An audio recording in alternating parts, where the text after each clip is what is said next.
Check, you can double check. What's up, everybody? It's your boy Narcolepsy Boy 94, aka Malik, back here with another podcast. Talking everything WWE again, and we'll talk about some of the future, what's going on right now with Triple H now being in charge. Everything's kind of changing around in the WWE. So, got some brand new guests on the channel, first time for everybody. I'd like to switch it up today. So, I usually kind of have some guests people are familiar with, but I want to kind of expand the wrestling TikTok community and the wrestling community in general when it comes to content. Let other people get their shine and people try to grow. So I'll let everybody introduce themselves. You guys can plug in your social medias. Make sure you guys give them all the follow stuff helps. And if you guys got questions as well in the comment section, leave your questions in the comments below. Feel free to interact. Watch along, and hopefully everybody has a good time watching. So CJ, we'll start with CJ, and then after CJ, Tyler can go, and then Ford, then Khan, you'll go last. Then we'll get to the discussions. All right. Well, I'm CJ from CJ Talks Wrestling. My tag is right here. That's pretty much it. I'm Tyler. That's Too Tall Tyler's my username for Instagram, Twitter, Twitch, mostly on TikTok. That's mostly where I do my stuff at. My first time being on your podcast. I appreciate you. No problem. What's going on, YouTube? Names in the bio, 4Dabney4. That's my TikTok username. Salute to all my brothers. I follow each and every one of them. First time on the podcast. Definitely blessed to be on here. What's up, guys? I'm Con from the 703. My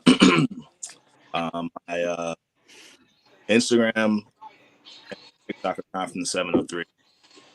My Twitter, I hate you on. And I also have a website, if you don't know, it's confidence3.com.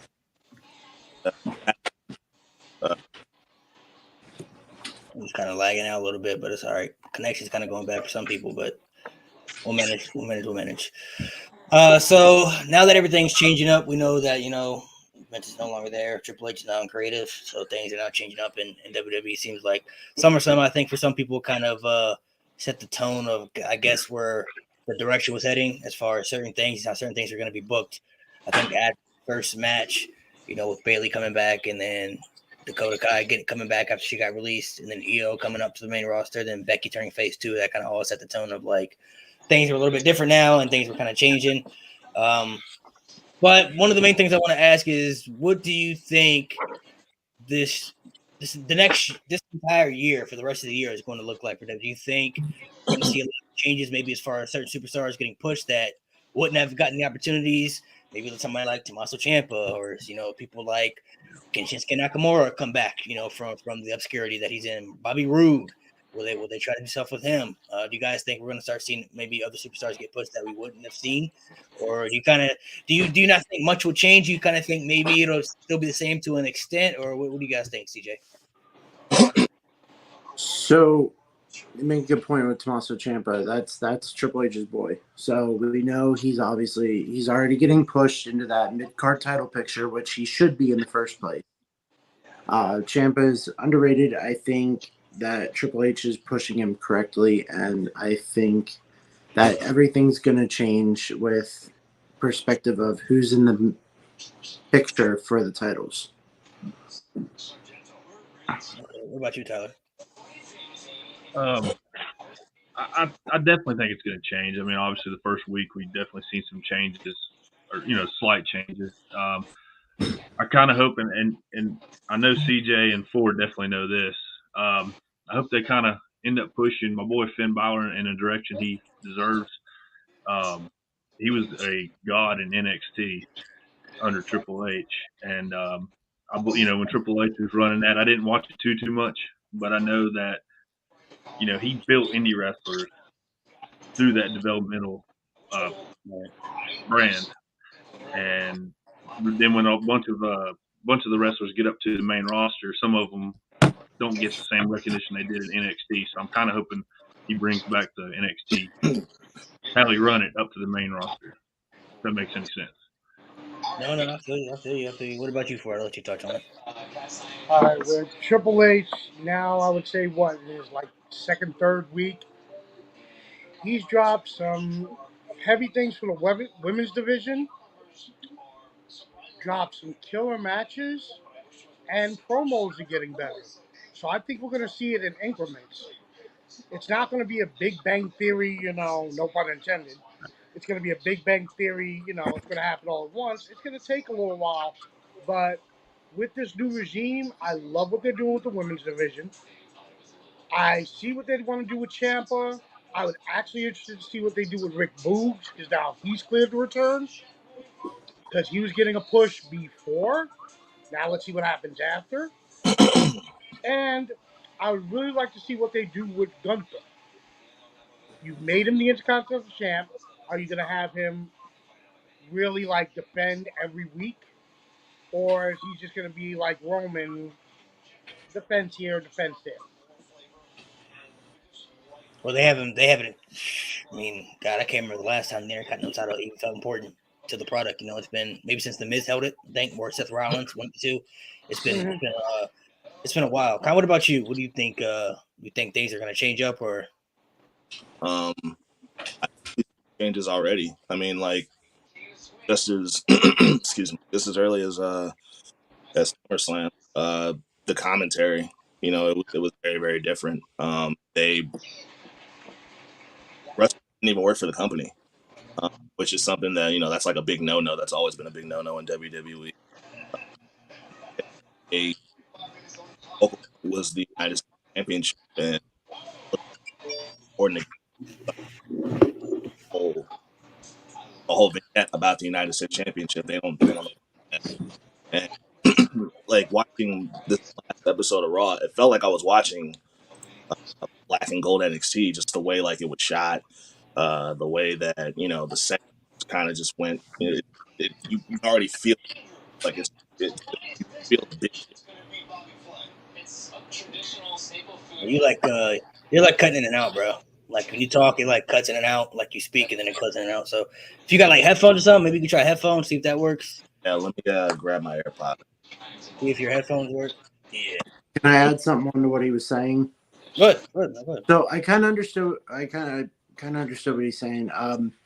When he mentioned the U.S. title, it brought back the video package they showed. That. I think what they're trying to do is bring prestige back to those mid card titles, just slowly. As they should. I mean, I feel like even little things like that. We talked about the little promo package. That right there kind of makes it also feel different because it's like they haven't put effort into the mid card titles in some years. You know what I mean? So looking up back the mid card titles could feel important. There was a time frame, where if you won the mid card title, you pretty much was guaranteed to get a push for the world title at some point. You know what I mean? Right. So that could be also a good thing. I do like that. With Bobby Lashley being the U.S. champion, Gunther being Intercontinental champion. I think the future could be bright for maybe Gunther now. I didn't really have high hopes for him as far as his push before, just because I wasn't really sure if Vince was sold on him, even though he was the champion. I was like, well, he's the Intercontinental champion, but they don't really care about the Intercontinental championship. So it's I don't really know if they're going to really give him that push that maybe Triple H would have gave him or somebody else would have gave him. But now that Triple H is in charge, I think the future's bright for him. I think he's definitely going to try to solidify him as one of the main eventers or the new winners on Raw. So I would definitely be interested to see what that holds as far as that Intercontinental Championship, because they did the little promo package on Raw with the US title. So I'm interested to see if they do the same thing with the Intercontinental Championship as far as I think somebody seen it a while ago, but I think the last time the IC title was defended on pay-per-view was WrestleMania last year. So WrestleMania 37 was the last time the Intercontinental title was even defended pay-per-view. So it's that's just even crazy to itself, you know what I mean? It's they really need to do more stuff with the mid-card title. So I'm excited to see what the future holds for that. I think things are changing up. SummerSlam gave a different vibe. SummerSlam gave a different feel, a different vibe. A different type of aura. As far as what things could happen. As far as the future of certain superstars getting used certain ways, and then Raw kind of played that out as well. As far as maybe when they had the triple threat matches, and then you had Ciampa, if he AJ Styles, become number one contender to beat Bobby Lashley. Now it kind of makes you think, what if he actually beat Bobby for the title? You know what I mean? Because it's not like the most impossible thing to think of at this point. You know what I mean? So it's like I'm interested to see what happens here and what they do. What are some superstars that you think we should look out for as far as getting pushed now? Maybe that didn't really see high hopes for in the beginning. Are there certain superstars you think that will be back from the come up? Maybe like somebody like Shinsuke, who hasn't really done much of the main roster. Do you think Triple H is going to try to revive his career and try to make him a top star? Or people from, NXT, you know what I'm saying? Do you think a lot of people were talking about Braun Breaker is going to be next, but do you think that's still the case? You think Braun Breaker will still be next up now? Maybe somebody else differently? Triple H obviously has a different mindset and who he likes and who he, than I think Vince does. But what about you, CJ? Who do you think some superstars you think could possibly be getting that push? So I'm going to name off two women. You can name. Oh, by the way, men and women too, if you got both. Yeah, I was going to say I'm going to name two women right off the top of my head. I believe Asuka's going to get a push eventually, and either Io Sky or Dakota Kai are going to get a push as well. Okay. I mean, Bailey's name is already there. Like, we already know she's getting a push. There's no doubt about that. For the men, obviously Tommaso Ciampa. I see Johnny Gargano coming back in the future. Just because he's an NXT Black and Gold original, and Triple H is trying to revive the people that left. They're trying to bring them back. I feel like because it's already started with Dakota Kai and bringing up Io Shirai or Io Sky. Okay. What about you, Tyler? What some people you think are going to get that push? Well, for the women's division, I don't know if this is going to happen, but I'd like to see Carmella get somewhat of a different change of a character. I think she's a lot better than what they put her at. I'd like to see, and for the men's division, I'd like to see Madcap Moss do some big things. I didn't like him at first. I didn't watch him NXT. I didn't watch, you know what I mean? So, but I didn't like him at first when he was bummed or happy. Let's just say Happy Corbin's boy. But now that he's taking care of Happy Corbin, I kind of look for Madcap to get a decent push.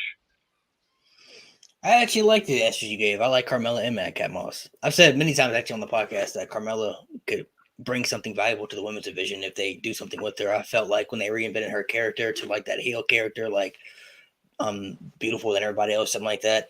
That didn't last long, but I felt like if they really wanted to push her like as a top heel, that could have been the time, but they didn't.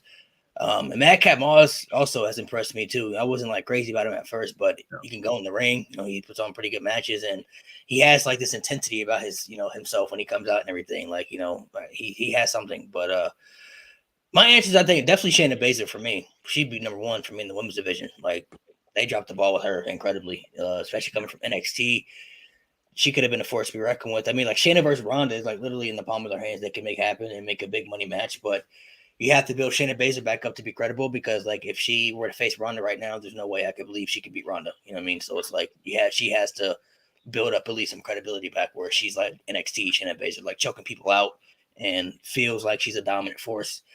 For the men, though, I'm Shinsuke, bro. For me, I was thoroughly upset the way they treated him when he came up. Like, the fact that he didn't win the WWE Championship after he won that Rumble, for me, that just that crushed me, man. And I usually didn't really get upset as much as far as the NXT calls, just because I didn't get my hopes high, so it's okay, some people come up, some people aren't going to succeed, so I understood that the NXT time frame was going to be different than a lot of people's main roster's time frame, but I really thought they were going to do like great things with Shinsuke Nakamura, especially like if you watch New Japan, you know how huge like him leaving New Japan was to come to the States and wrestle for WWE, you know what I mean? So the fact that they dropped him so low is crazy at this point. Like, he's at the point where I don't even care about him anymore. I don't care what he does because he doesn't feel relevant or important to the product. But I'm hoping Triple H can bring him back up to that point where he feels important to the product. You know what I mean? Because one thing about Triple H is that the English thing doesn't really matter to him. You know what I mean? He's pushed people in NXT who didn't speak the best English. Shinsuke was NXT champion. Asuka never lost a match in NXT. She was like destroying everybody. Io Shirai was NXT Women's Champion. Kairi Sane was Women's Champion. You know what I mean? So the English thing isn't really a concern for him. You know, if you got something that people like, he's going to use you. So I'm hoping for those two. Those are the two I would love to see get the push. I think Shayna Baszler more than anybody, though, especially with the women's division. It seems like they're about to reinvent and redo the women's division as far as like, you know, storylines, people getting pushed, and Shayna Baszler could be very valuable to them. So I'm hoping to see Shayna Baszler do something. But what about you, Ford? I love that pick with Shayna Baszler. I've actually really been pushing that they do something with her character. The woman I really like to push, honestly, I would love to see them do something with Raquel Rodriguez. It's like you had her going after the women's title, possibly having a chance against what's his name, and a war with her and Rhea Ripley is going to be bananas. So I'd love to see them do something with Raquel Rodriguez and push her character even more. Male-wise, like I said, I'm real interested in what they do with Bugs. And I don't know what you're going to do with Ricochet. Yeah.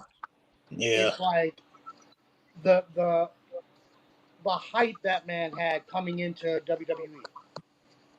And you literally stuck him in mid-card and haven't really pushed him. And he can literally go with anybody. So I would love to see him try to get a bigger push. Not for a mid card. Put him against Roman. Watch the match. And just give him a real deserved push. So that's my man and woman push. Those aren't bad choices. What about you, brother? Con? Can you hear me or am I still cutting in and out? You sound good so far, brother. I'll let you know. So I think he's gonna get back behind KO. I think he really, really liked KO. And Kevin Owens, yeah. I'm a big Kevin Owens fan, but I think he really liked KO, and I think he really had something there, especially when he made him the Universal Champion.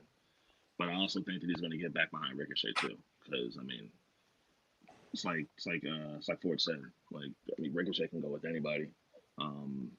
My fiance has this like little saying about him where she's like, he could be like an Avenger. You know what I mean? Like he can have a good match with anybody, and I mean like. Just like Ford said, put him with the big guys. Put him against guys like Roman. Put him against like guys like Drew McIntyre. Even though he's been against Drew McIntyre before, like just give him a shot. Let him go. As far as the women, I think he's definitely gonna do more with Rhea. I think Rhea was one of his favorites, and I also think the same thing about Raquel. There's just something there with both of them, especially Rhea. She's doing her best with this whole Judgment Day storyline. She's doing the best she can, and she's doing a great job. So yeah, those are my picks. Yeah, the Judgment Day thing was a good fit for her. It's just when they threw Edge out, it hasn't been the same since. You know what I mean? Yeah. It hasn't really been the same since that all happened. But I definitely think Raquel and Rhea are going to be two women they're going to solidify for sure. Because if y'all remember when Raquel was with Dakota, a lot of people thought they were going to put the title on Dakota. You know what I mean? But they went with Raquel, so that kind of threw a swerve to some people. You know what I mean? So I definitely think Dakota and Dakota has a bright future too, because putting her in that group definitely is interesting. But I think Raquel, they're going to try to solidify her as one of the top stars. The same with Rhea when her time comes, because I think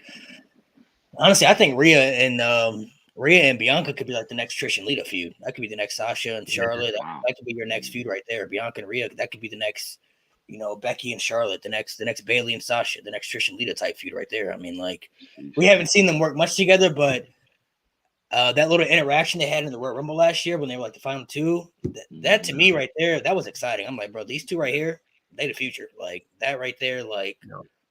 You could literally make like a 10-year feud with these two right here. They stay that long. Right here too. Yeah. They're right here. Yeah. So I mean, obviously they're pushing more of Bianca right now. Yeah. But like if they throw Rhea in there, like she could fit well in there. I mean, she could hold her own too. Like she's so young too. She's legit. You know what I mean? So I like that little matchup right there they could do with those two. But hopefully time will tell. What about the women's tag team titles? Do you guys think they're gonna bring those back? Should they bring those back? You think Triple H would do better with it than personally? I think I trust Triple H more booking it than Vince, and I think they should bring them back and try to at least do more credible things with them. If he brings them back and doesn't succeed, then it just says that the tag team division for the women just it's not really working. So they probably should get rid of him. But I would at least like Triple H to try. You know, I think it'd be better for him just to try, just to get rid of him. Obviously, he would have to bring up some tag teams and some credible tag teams. Personally, though, I wouldn't bring back Sasha and Naomi as a tag team. That's just me. I would much rather see Naomi in the Bloodline, and Sasha Banks could be just fine on her own. If I was going to bring them back, I would have Naomi drop the glow gimmick, and I would instantly put her in the Bloodline, like change her whole gimmick, have her be the savage type character heel. Because putting her in the Bloodline, I think, could help elevate her up to the top where a lot of people feel like she could have been, years ago, like as far as the main event wise. I think if she is thrown in there, and it can make sense, if you let her cut unscripted promos as far as letting her know her frustration about, how her career has went and, everything going on. And now she's in the Bloodline because the Bloodline is all about success. Everybody got gold in the damn group. You know what I mean? So it's like putting her in that group, I think would fit well. And then Sasha Banks could thrive on her own. We've seen that many times. You know what I mean? She could thrive as a baby face or a heel. So if they're going to push her bring her back as a face, bring her back as a face, bring her back as a heel, bring her back as a heel. But then other tag teams, they do need to put some tag teams together, though. So there are some of the tag teams. I mean, they do have Toxic Attraction. So I guess whenever Mandy Rose drops the title, they could definitely bring them up. And then they got a group right there to feud with Bayley's group right there. So that's instant chemistry. Dakota and Io could be a tag team. You have Nikki and Doudrop who could, they could do stuff with them in the tag team division. Just got to build up other tag teams too, as well, as far as what people want to see. But I would definitely like to see them at least try to bring the tag team titles back and see what can happen with it. What about you? We'll start with Khan this time, see what he thinks about it, and then we'll go up. As far as the women's tag team, I'm with you. I think that Hunter should at least give it a shot. I think he'd be able to do a much better job with it than Vince did, because Vince just didn't give a shit, and Hunter so obviously cares. So I think that he's definitely going to do it justice. In terms of finding tag teams, yeah, he's definitely gonna have to do that and not just take two wrestlers and just put them together for the sake of having tag teams. All right. But yeah, I'm with you. I don't think that Sasha and Naomi should be a tag team at all. I never considered the Bloodline idea, but considering that she is married to an Uso, that's actually a really good idea. Something with her, because if they're not going to be together, then they both have to be doing something major, because they're both stars. And yeah, put Sasha just back in the the women's title. That's where she belongs. And yeah. Go ahead, Ford. Okay. I love what you said about the women's tag titles. What I would like to see them implement again, if you are the tag champions, you can go to any brand. And I would love to see whoever he makes the tag champions go down to NXT, because it looks like that's where they have the most women's tag teams. And really do some challenges there and bring prosperity and light to the women's tag of NXT back up to the main roster. So, because let's say Sasha and Naomi go up against Toxic Attraction. Who's not going to want to watch that? Right. And Toxic Attraction beats them. Who's the one that just won the NXT tag titles? Kaden and I forgot the other girl's name. Kaden Carter and Casey Catanzaro. Bingo. But they changed her name to I think it's I can't remember what it is now. But that's why I couldn't remember her name. So if you were to make them the women's tag team and they go up and challenge, let's say, Carmella and Natalya. But I agree with Khan's point. They do have to They do have to make some viable tag teams in the main roster. It can't just be a mashup of Sasha Naomi. I agree with you totally. She should go to Bloodline. What about you, Tyler? So before Triple H came back and took over, I was ready to just get rid of the tag team, bring in a mid card, title. I hate calling it a mid-card title, like U.S. title for the female division, and go from there. But now that Triple H is back, man, he's not going to fail, man. Whatever his hands touch, it's whatever he gets his hands on, it's going to be good. He's going to put the effort in. He likes the product better than the money. I feel like they got something going on with Nikki and Doudrop. If they just, and I've been saying that, Ford, you know that. I wish they would take the superhero gimmick away, bring her back to what she was in NXT, and Piper the same. And I think they're good. I think they've got a good tag team division. You were talking, tag team. You were talking about Sasha and Naomi. I surely hope they come back tomorrow night. I really do. I would prefer them to go on their separate ways. I believe that Sasha's better as a singles competitor from what I've seen. I'm just, if Triple H can do his magic, I say bring the tag team titles back for the female division. What about you, CJ? What are you thinking? Well, the women's tag titles, I haven't touched on the subject in a while. Wow. So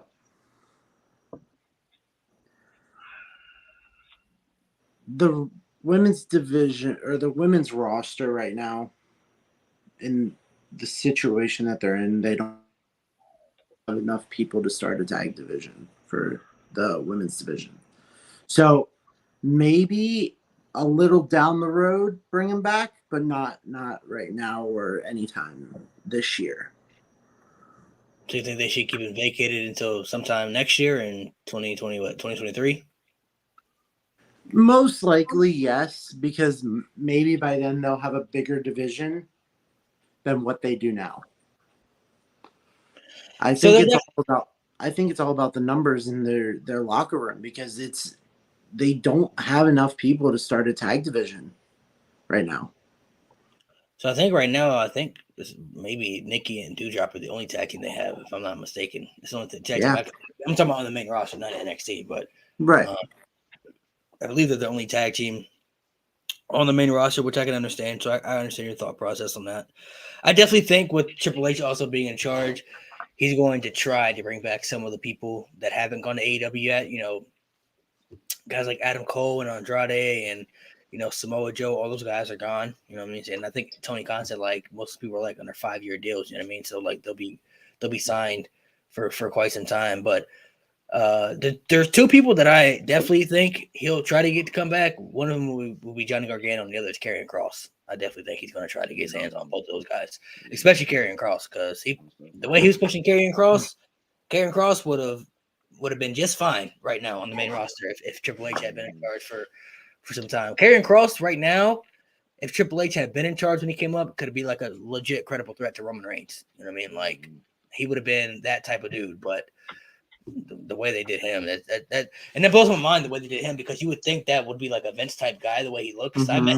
I met him in person, and dude is like jacked, like he's big, he's jacked, like he looks like a legit wrestler. So I'm like, oh man, like kind of weird the way that, they pushed him. I don't understand that, but Johnny the same way. I mean, he was Mr. NXT for a reason. You feel me? Like any type of good NXT match that happened, or somebody that like maybe Triple H wanted to test and see what they're really about, he put him in Johnny Gargano. You know what I mean? Like to see what they can really do. You know what I mean? When they sent Theory back to NXT, put him with Johnny Gargano. You know what I mean? Like to see what he could really do and stuff. So I definitely think he'll try to get those two back for sure. Anybody else? It really just depends, like I said, the contract situations and stuff like that.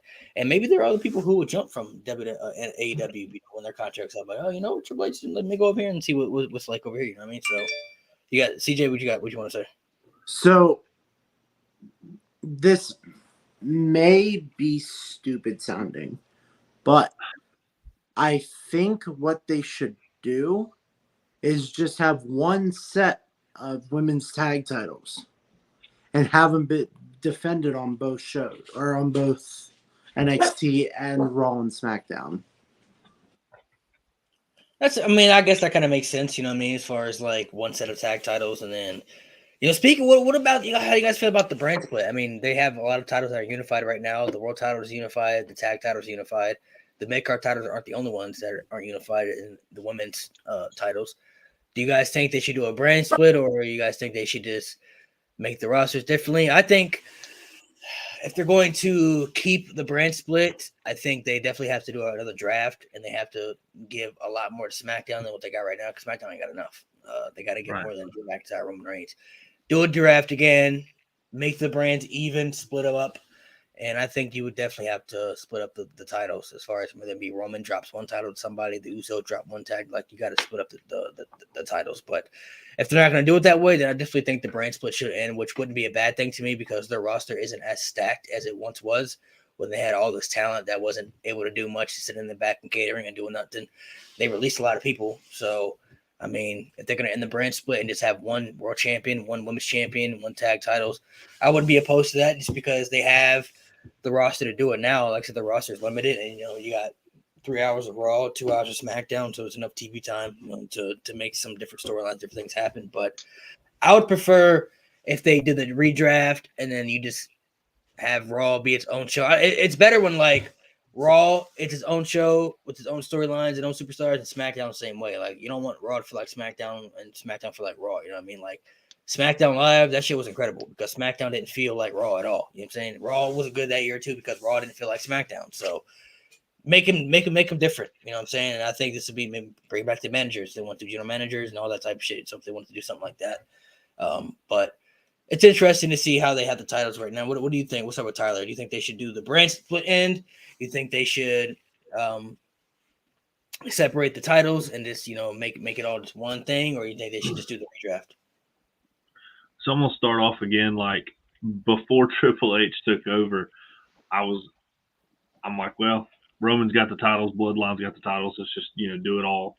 One heavyweight title, one tag team. We go from there. But now that Triple H is back, I feel confident that he can keep it a brand split, build the roster back up, like he brought Bayley and Dakota Kai and the other female superstar back, Io. I prefer so like I'm watching the early 2000s, like 2000, 2001 Raw and SmackDown right now, and literally like they're the same show. You know what I'm saying? What happens on Monday, it's going to continue on Friday. I would rather keep it separate, like they're on different shows. Collaborate, every once in a while. Somebody from Raw goes to SmackDown, but I think it'd be better if Raw has a champion, SmackDown's got a champion, and I think Triple H is going to build the roster up to where that's possible. There's just too many, in my opinion, there's too many great great superstars that have a chance to be in world champion. And if there's only one world champion, that's going to be almost impossible to give, a lot of people chances. There's too many good superstars to not be world champion. What about you, CJ? Why don't you touch on it? So, with the roster right now, like Tyler said, it's not big enough for one or for the two world titles. I think the brand split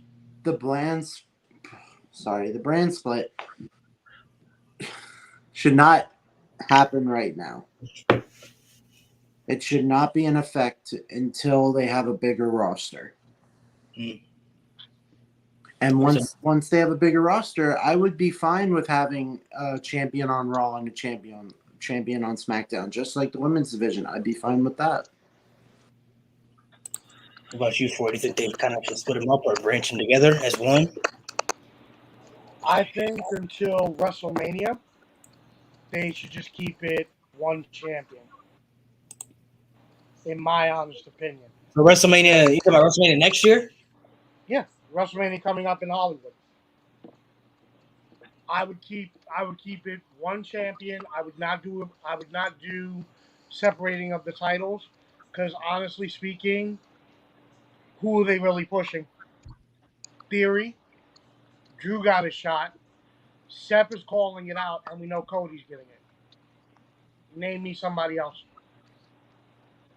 So if you only got 4 people really pushing for the world title. Everybody else kind of seems content. It doesn't need to be broken up right now. So how long do you think Roman should keep the titles? All the way to WrestleMania next year, or further than Yeah, that? I think you should keep the titles. So you had a huge opportunity with SummerSlam, with Theory coming in, and didn't do anything. You're gonna tell me Theory cashes in at Clash? I mean, some people may think that. I mean, if you want like a big, if you want that big, I guess heel heat factor, I guess it could make sense for that day. Got you. If Theory cashes in, let's say Drew wins, because it's his hometown. Drew wins and Theory cashes in that day. And people would WWE would go bonkers, literally. On I it. mean, how would y'all feel about that though? Would y'all be for that or? I would actually love it. We need a swerve like that. A huge swerve like that. We need something like that. But for now, if you're going to continue just having 4 people bring up the title, keep it one champion. Same thing with the Usos. You don't even have a strong enough men's tag team. You have the Street Profits, War Raiders, New Day, Alpha Academy. Who else? You've done nothing with Ziggler and Rude. So who else? What about you, Con? What do you think about that idea? Yeah, I think that they should probably just ditch the whole idea of like a brand split right now, especially if they're going to do the whole unifying titles thing. You might as well just drop the whole brand split, at least for now. Um, I actually like Roman as a champion, and I'm kind of cool with him keeping it longer. I'm not gonna lie, because it's like this is the version of Roman Reigns that like I think that like a majority of us have been waiting for. So like I'm enjoying this, and I like the fact that it's like lasting as long as it is, and I kind of don't want to see it end right now, to be perfectly honest with you. But I mean, do you think he's losing to Drew at Clash of the Castle? I have a couple friends that say that he will. Personally, I don't see it. Even though it is on Drew's hometown, I'm kind of expecting to see like a major like upset. But when I say upset, I mean upset like Roman, beats this man in front of like his friends and family. Well, I feel first off, I mean everybody who follows me on TikTok, you already know how I feel about Roman Reigns, so I ain't even got to go in depth. That's my guy right there.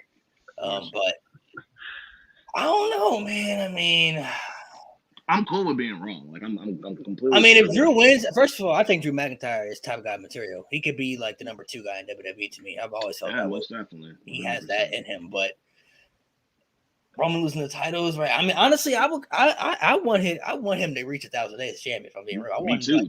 I want that most definitely. I want him to pass up Hulk Hogan's record that's been held for like how long? That been held for what? Since the 80s? We talking about decades, bro. Like grip, bro. Like a couple of years. Like nope, it was the 80s since it was held. So like nobody really in any lifetime ever really thought that record would be broken. You know what I mean? Because they just don't do title reigns like that anymore. You know what I mean? Like they never did it with Cena, they never did it with Austin, they never did it with Rock.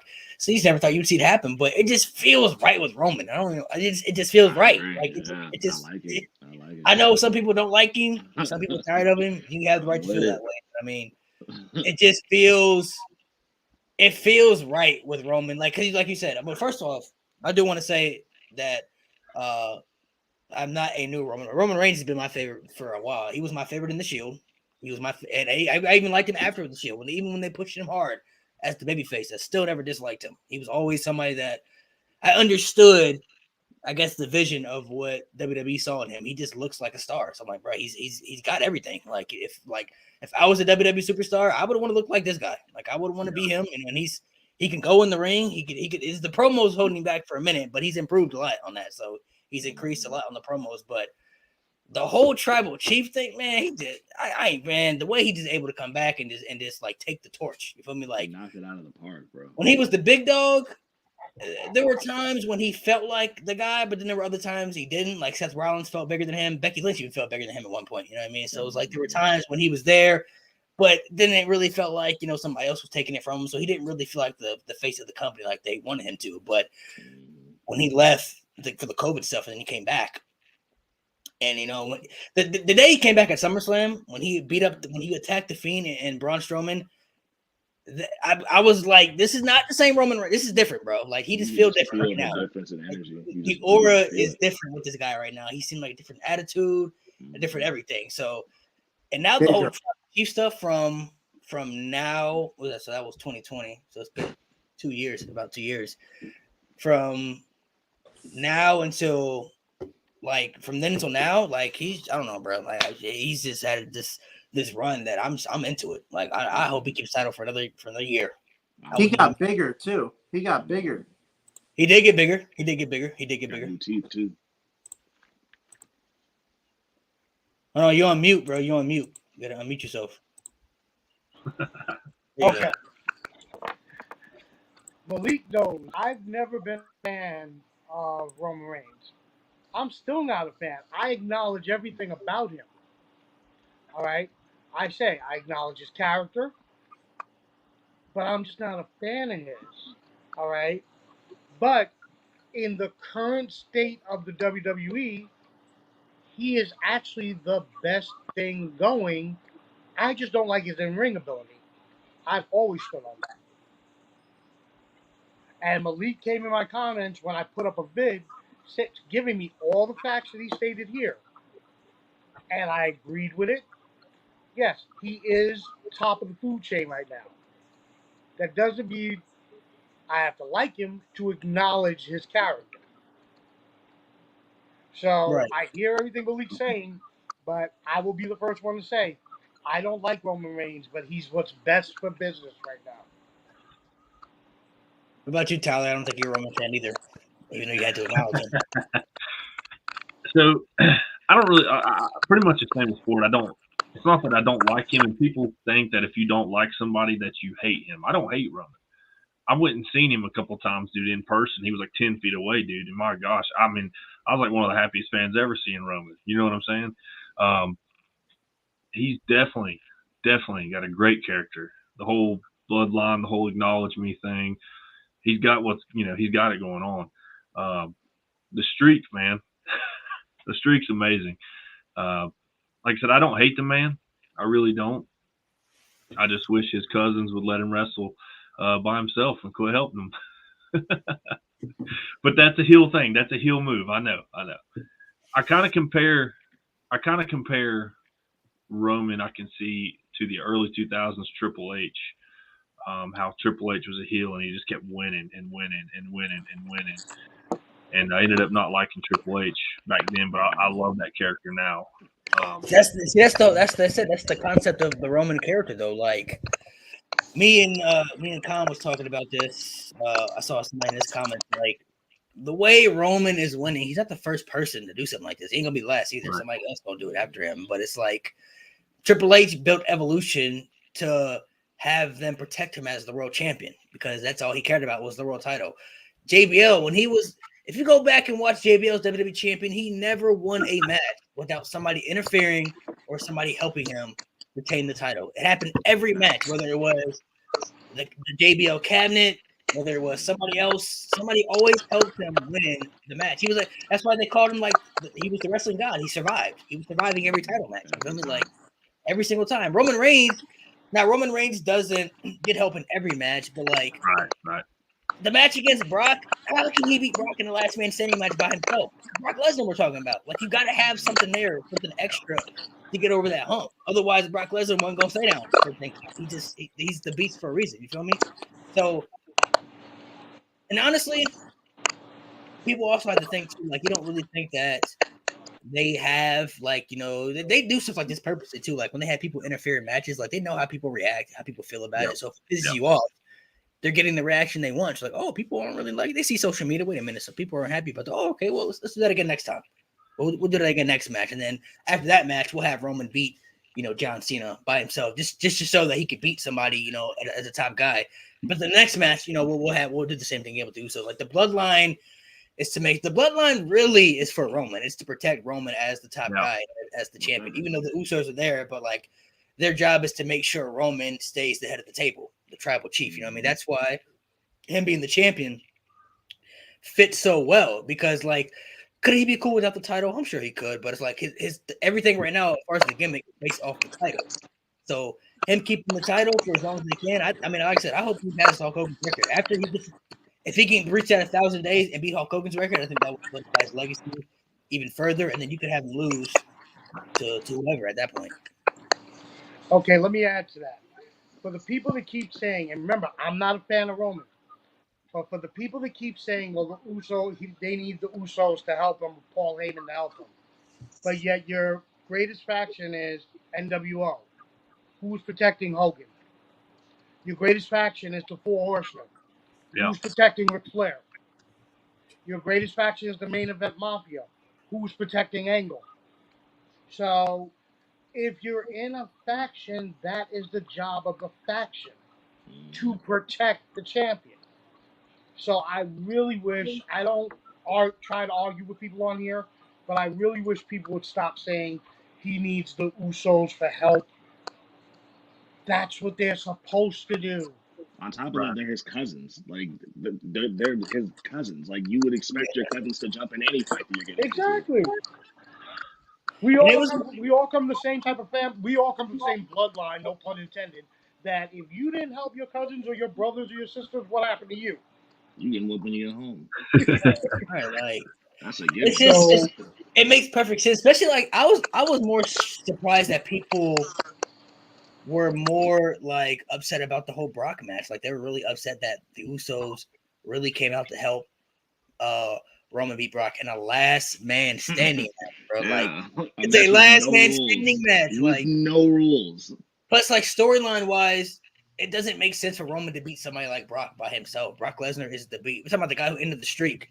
It's the same guy who eviscerated John Cena at SummerSlam by himself, you know, in convincing fashion. I mean, like Brock Lesnar is a different type of breed. Certain people that you have to protect certain people's gimmicks. Brock Lesnar losing the way he did protects his gimmick because even though he lost, it took more than Roman to beat him. You know what I mean? So Brock still looks like the beast of them day. Okay, well, I lost, but it took the Usos and took Paul Heyman and took everything you throw on top of me to keep me down. You feel me? Like certain stuff like that makes perfect sense. Roman Reigns isn't that type of dominant. He's more of dominant as being the champion of this era who survives, you know, throughout his matches. Brock Lesnar was more dominant. He destroys people. Roman Reigns doesn't destroy people. He's not Goldberg. He's not Brock Lesnar. He's not Andre the Giant. You know, like he does. That's not what he does. His gimmick is more of I'm the guy, I'm the champion, and I'm gonna do whatever it takes to make sure that I stay the champion. That's his gimmick. His gimmick isn't Brock Lesnar. I'm the beast. I'm going to kick your ass and destroy you and take away your freaking kidneys and eat them. Like that's not what he. That's not what he does. And that's not what Roman Reigns is about. Unfortunately, fellas, I gotta hop off. It's something I have to take care of. But Malik, I thank you so much for letting me be a part of this. This is a lot of fun, and I look forward to coming back and doing this with y'all. Thank y'all so much, all of y'all, because y'all been showing a lot of support to me, and I see y'all all the time. I may not say anything all the time. That's just that's just the introvert in me. But I really appreciate how just welcoming and just how just kind that you all have been since I showed up. So just thank y'all so much. No problem, man. No problem. Get you back on the time, man. All right, man. Y'all have a good evening. Salute, too, bro. Take it easy. You guys, anybody else want to touch on that real quick? The Roman thing, real quick. Yeah. So all right. So it's just gonna be a sentence or two. So a lot of people may not like Roman, and like I said, I'm not a fan of him. But to the point, you have to acknowledge he's the man of WWE right now. And the fans that are hating on him, they're still going to tune in and watch his matches. They're still going to go to a live event and watch the matches. It is what he's money. He's the money draw. So it is what it is. I think everybody can agree to that. I mean, WWE, well, for years they've always had their big money draw. Somebody who was the guy. Those people may not have been the people that the fans have wanted, or they may not have been the best at everything. You know, you look at the 80s, Hulk Hogan was always the guy, but the Macho Man was probably better at Hulk Hogan than pretty much anything. Promos, in-ring wise, character work, Macho Man was great, but he was never Hogan. He was never going to be Hogan. He just never was that guy. CM Punk, same way. CM Punk could cut great promos. He was great in the ring, but he was never John Cena. They were never going to make him John Cena of the company. You know what I mean? Certain guys will be number twos, but they won't be number ones. And not saying they can't be, it's just how the company is positioning them to be like that. The only ever time we've seen that was Rock and Austin. It's because it's hard to pick between the two. Like we got Rock, we got Austin. Who we going to put simultaneously? We'll just do it both. You know what I'm saying? Like we can't choose that right there. That's so. And then they probably would have done the same with John Cena and Batista, but Batista just kind of lost steam a little bit, I guess, and he kind of got hurt a little bit too because that was on the uprise too. But and then John Cena just took off after that too. But I mean, like Rock and Austin, the only time you ever seen two guys where they felt equal as far as being the guys of the company. Some years it could be Austin, other years it could be The Rock. You know what I mean? And they were that good to switch off like that. You know what I mean? So you'll probably never see that again. So anybody else there's always been a number one guy, a guy for the fans, and there's been a guy, I guess you could say for the company. Hulk Hogan was the company guy that the company wanted, but the people like Macho Man. So Macho Man was for the fans. Even that's why he got that year-long title reign during WrestleMania 4 when he won the tournament, and then he got the year-long title reign. But then he dropped it to Hogan the next year. So I mean, same with. I mean, you could look at if you want to look at Cena and Punk. You know, Punk was more for the fans, I believe, because at that time the fans were wanting somebody different and they wanted CM Punk. But John Cena was the company guy. You know what I'm saying? He's the guy that the company wants as represents the face of the company. Roman Reigns right now is the company guy. Some people want Seth Rollins. I mean, Seth Rollins kind of more like for the people. So it's like you always have those type of guys, but the people who are always, I guess, the big money draws are never bad. You know what I mean? Like they're always good decisions. I mean, they're all Hall of Famers. Hulk Hogan, Shawn Michaels, like I said, was company guy. Austin, Rock, Cena, Roman, like they'll all be legendary. You know what I'm saying? They're all most of them are in the Hall of Fame besides two of them. So, or three of them. I'm sorry, but anybody, you know what I'm saying? I get that the heel tactics can make you mad, but if it makes you that mad, you're supposed to feel that way. That's how you're supposed to feel. I mean, how many heels in this era can you really name that were real heels that were able to get real type of heel heat? You know what I mean? Because nowadays we live in the era where people just love the heels more. So it's like it's hard to be a legit natural heel. You know what I mean? So if you could be that legit heel, that Roman Reigns, that MJF, if you could be those type of people, the Miz, where you can draw that natural heel heat, and people still know that it's scripted TV, but if you could still create that emotion of that heel heat from the fans, then you're doing a really good job as a heel. So see, this is why I say Theory should cash in at Clash of the Castle. The heel heat. Dude, this guy's in 8 different rivalries right now. And I'm starting to believe in him. So I think right now, if he really wants to be a major heel, I'd say Clash or cash in on Drew at Clash. Ah, man. If he beats Roman. But that's I don't know though. I think he would beat Drew though if he did clash, and it's because Drew's from the UK, so he would get more heel heat beating Drew. You know what I mean? Because let's break it down. You think of the moment. Roman hasn't been pinned or submitted since December of 2019. So Drew beats Roman, place gonna pop, gonna go crazy, right? Gonna feel like WrestleMania over there. It's gonna be insane. Oh yeah, great moment, celebrate confetti, all that stuff. But then you have Theory cash in and take the title, and he walks out as the champion. Man, that's going to feel like y'all remember when Daniel Bryan beat John Cena and it was a great moment, and then like Randy Orton came out and he just stole it.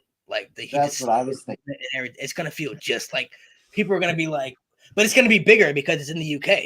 So the moment is gonna feel so much more shocking. It's gonna have so much more healing to it. But is it the right time for that? I don't know, man. I don't know if it's the right time. I feel well. First off, Theory's been on this losing streak too. But I mean, I think Theory should be able to hold the briefcase for a while. Like he should hold it for a long time, build storylines around it, kind of make it almost seem like you're gonna forget to lose the briefcase. Like it's been a while since I think we've had a cash in where you may have forgotten somebody was the Money in the Bank. You're like, oh shit, like they're cashing in. Like I forgot he even had the briefcase. You know what I mean? Like make it like that. You know what I mean? Like make it to that aspect. But then I think it also that is where the title separate to come in because I don't think Theory should cash in on Roman. I don't think he's believable enough to cash in on Roman to me. He just don't have that credibility yet for me.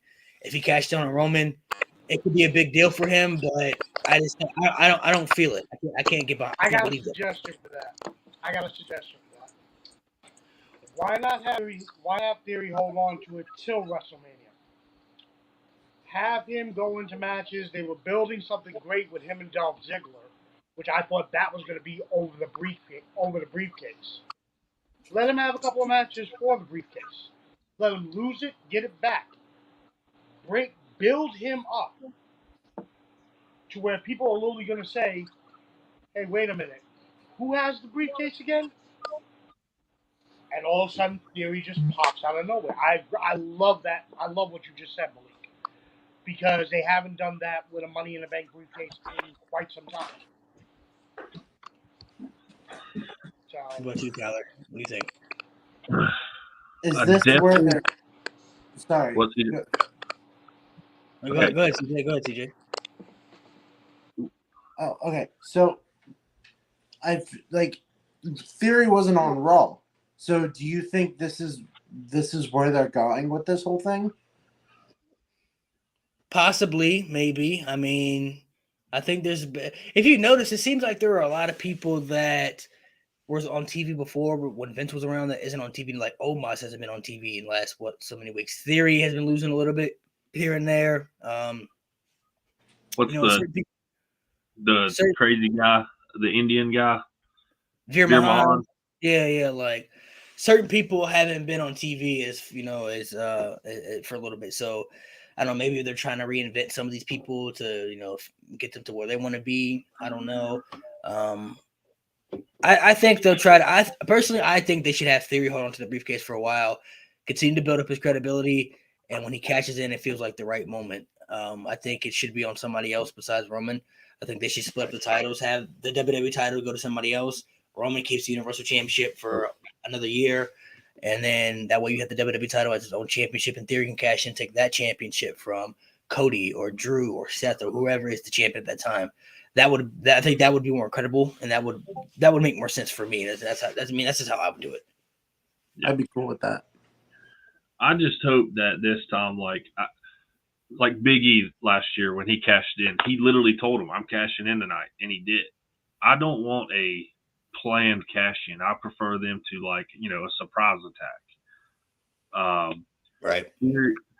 Theory. I don't think he's going to cash in, man. I think that maybe at Clash, whoever wins, I think his music's going to come out and he's going to fake a cash in, maybe jog around the ring, troll him a little bit, and take off. I'd say it's either at WrestleMania or before. I don't see him holding on to it till after WrestleMania. That makes sense. I mean, I just feel like, the Biggie cash-in was kind of a little bit. That was kind of interesting, just because when he said that, you kind of want to think, like, is he really going to do it tonight? That was just more, I think, for the ratings and the views. Like, okay, he said he's going to cash in. Well, is he really going to cash in? Because I didn't believe he was. I was like, he's still not going to cash in, though. Like, he's not going to really do it. But he actually did do it. So I think that was more just for, like, the ratings and views that they wanted for the episode of Raw or something like that. I don't know. But, I definitely think Theory will hold on to the briefcase for a while. I definitely think he'll hold on to it for quite some time. Whenever he cashes in, I definitely think maybe around the WrestleMania time frame. I don't think it'll be at WrestleMania, but maybe the day after, maybe before WrestleMania. Who knows? But I definitely think it'll be around that time frame. I think they're going to try to continue to build him up a little bit as far as the Money in the Bank.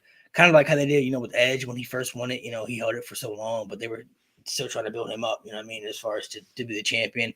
So I think they're going to try to Carmelo the same way. So I think they're going to try to do that with him as far as this cash in. But, if he did cash in at Clash, and he won, and I said if they want to get that natural heel heat, and they really want to turn up the notch as far as him pushing him as a heel, that would be the way to do it right there. That time wouldn't be a bad idea, but is it the right time? I don't know. Only time will tell. Nobody really knows. It could be good, it could be bad. Personally, I wouldn't want to see it. I think he should hold on to it for a while, but if it does happen, I'd be curious to see how it would work. Malik, I have a question, if that's cool with you. Yeah. All right. Do you think, just say that if Drew wins and then Theory comes out, cashes in, do you think that would be a bigger upset, a more like a sting to the heart rather than just say Cody Rhodes come back and wins and Theory cashes in and takes the title from Cody? Yeah, is that one the Cody one when we first talked about it on my lives? It kind of hurt. it hurt a little bit. That would definitely hurt right there. Like Cody gets his moment, and then like Theory steals. That's another way to get some real heel heat right there. You could do the whole Cody and Theory feud. I mean, I think that would be a great feud right there itself. Yeah. That's something you could do. That would make sense. So that wouldn't be a bad idea, if they did that, because I definitely would get that real natural heel heat because Cody's champion. He finally did it. Then like A-Town Down comes out and you hear that music and you're like, dang, he's still. That would be pretty sick. That would be pretty sick right there. That would be pretty sick. So I wouldn't be opposed to that because Theory has all the potential to be one of the top heels in the company for the next couple of years. You know what I mean? So like, if they really wanted him to be like the top heel of the company, they really wanted to push him that way. If he cashes in on Drew at Clash of the Castle, if Drew beats Roman, or he cashes in on Cody if Cody becomes champion, say at WrestleMania or something, and he takes title from Cody. Those two right there, I think, would be the most insane ways to get him so much heel heat because people are going to boo the shit out of him. It's going to be crazy. Like people are going to reject him. People are going to. He's gonna feel like the next like Miz, or the MJF of WWE. Like they're going to really treat him like the real type heel. You know what I mean? So if they want to go that route, that would be a really good route to go to because. I mean, I like Theory, but like even if he cashed in on Cody, I'd be a little tight. I ain't gonna lie. I'm gonna be a little tight because I would be mad. Okay. I got a question for y'all and the chat. How long do you think Liv Morgan holds on to the title? I think Triple H is going to try to make her credible as champion. First of all, the way she beat Ronda, I think, made the most sense. Liv just doesn't have the character believable enough to beat somebody like Ronda Rousey legit, I don't think. So you had her beat Ronda the way she did, and then Ronda turned to it afterwards. Ronda should have been heel for a while now. So I think Ronda's going to thrive so much more as a heel because she doesn't have to cut these type of promos she's cutting on TV anymore where it's like she's messing up her lines or she's like she can cut heel promos, and it doesn't really matter if you mess up as a heel at promos because you're a heel, so you can say whatever the fuck you want. You know what I mean? So like, I think she's gonna thrive a lot more at being a heel and Liv really try to push her and make her valuable to the women's division because she has the popularity, she has the fan base, people like her. You got to really make her feel credible as a women's champion. So that's why I hope kind of maybe the draft will come in. You give her some credible opponents because really Charlotte's not there right now. Ronda's there, but not many people really want to see Ronda in the title picture anymore, I don't think. And then like if she does face Liv again, is Liv really gonna beat Ronda again? So it's like I don't really know. They got to give her some more challengers, some more credible challengers down in the women's division. So maybe like a Bayley, Naomi, if they bring her back, whoever. They got to really try to. She got to really beat some credible people too, like maybe a Sasha Banks win or a Charlotte win or a Becky win would be big for her. You know what I mean? Like she could use some of those wins. So definitely, I definitely think I would say Liv. How long will she be champion? Oh, man. You know what? I'm gonna say the rest of the year. She's gonna be champion the rest of the year. All right. Rest of the year, she'll be champion. I'm gonna say, yeah, I'll give it the rest of the year. I'll give it the rest of the year as well. As much as I would like to say that, I don't think that, man. I just for her first run, I know she's lovable, man, but I just don't see it. I'm not. When did she lose though in between that time frame? And we're in August. You have Clash of the Castle coming up, then you have Extreme Rules, and then Crown Jewel, and then Survivor Series. So where does she lose it in that time frame? If she faces Ronda again at Clash, then I think that's it. I don't know, man. See, it's hard to think, man. There's so many avenues you can go down with this. Right. Maybe,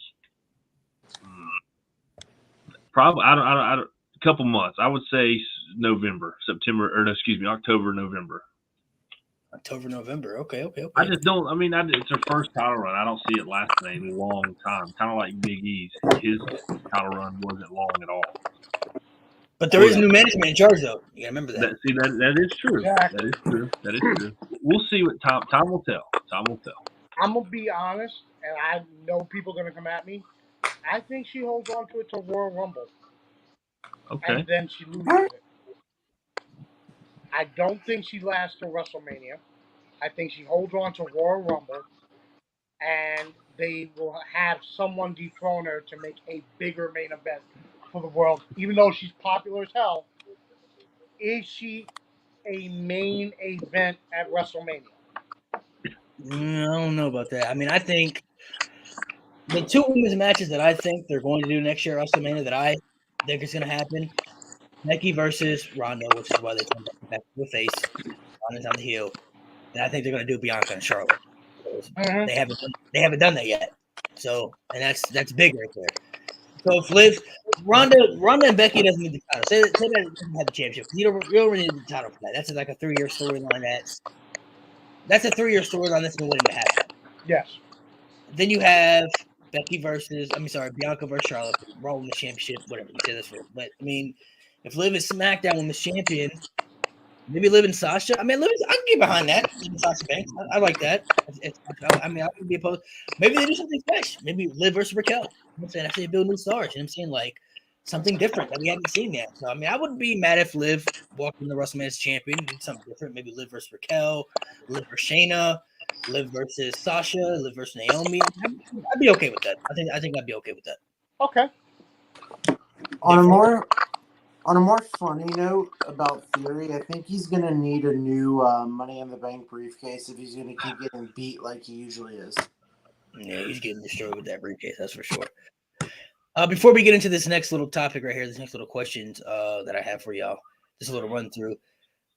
Give me 3 guys that we should be on the lookout for as far as being stars in the future right now in the Triple H era. 3 people that you think are going to be next level. It could be people that could be reinvented, people that haven't even come to the main roster yet.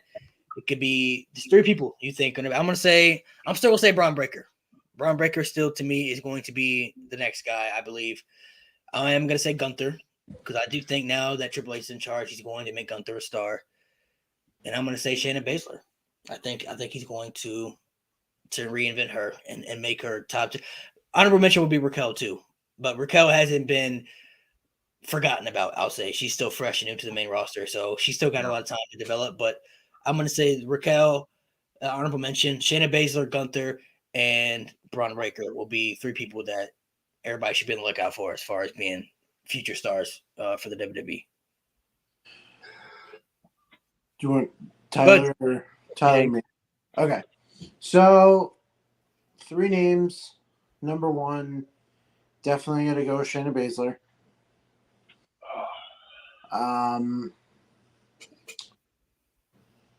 I feel like Tommaso Ciampa has a bigger chance now.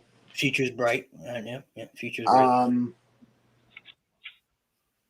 I'm gonna throw out a name that I don't think anyone would put on this list, but I think Logan Paul could definitely improve under Triple H and become a bigger star.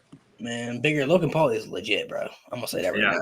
Yeah. Well, I mean, now that he got that deal with, or now that he called in and he wants more matches and he wants more shows, like I feel like he could be a big star. What he did in his first, he only had 2 matches, but I mean, the match at WrestleMania, he impressed, but that was a tag team match. But his first singles match against The Miz, first off, nobody knew. I don't think anybody knew he was really that athletic the way he was. Like, he's extremely athletic, but his timing on stuff, the way he did stuff, like that frog splash was so clean, bro. Like, that's something that you can rehearse that all you want, but in the moment, in front of the people, when the lights are on bright, like you have to deliver, or you just don't get it. So, like the fact that he hit that like that, man, he legit, bro. I ain't gonna cap. He's legit. He earned some respect. He earned respect. I ain't gonna lie. Oh yeah. Ford, what about you? Muted. Okay, 3 people. I'm gonna go 2 from NXT, 1 from WWE. Carmelo Hayes is definitely one. Ooh. That is definitely going to be the next big star. You think it's gonna be over Braun Breaker?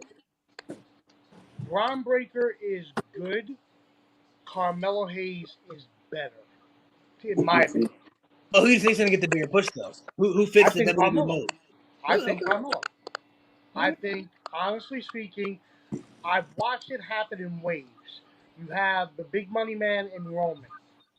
and then they go to a smaller guy. If they do bring Braun Breaker in, and you still got guys like Roman, like Drew, like that, they're gonna push more of the smaller guys, and Carmelo is right there. So Okay. that's Okay. number one. Got Number it. two, Tiffany Stratton. A And lot of NXT. people, Okay. yeah, a Interesting. lot of people don't talk about her, and she's pulling off some very impressive moves. I think she has the potential to be the next big women's star coming out of NXT. I like Tiffany Interesting. Stratton. The last pick, WWE. I'm gonna say, honest speaking, I want to say Logan Paul, but CJ took it. You can So still say it. that's an excellent pick, but I'm gonna have to go. I'm gonna have to keep my original Ricochet. I want them to do something really big with him. Yeah. What about you, I like Tyler? that. I like that idea, Ford. Let's see what your answers are. I'm gonna stick with Madcap Moss. I feel like they've got a plan for him. That's just my guy. I'm not gonna say theory because I think he's kind of obvious. I'm gonna steal your idea. I watched his matches. He's impressed me a little since he's won the Intercontinental title, Gunther. So I got Madcap, Gunther, and I'd like to see Rhea run the women's division. I'd like to see her take it over. I like Now, that. if I'm picking, yeah, I'd like to see Rhea. So. What are you gonna say if you're picking what? If I'm picking from NXT, like I said, I don't watch too much of it. I'd have to go. I'd have to go with Braun just because I haven't watched everybody in NXT, but I watched a few of his matches.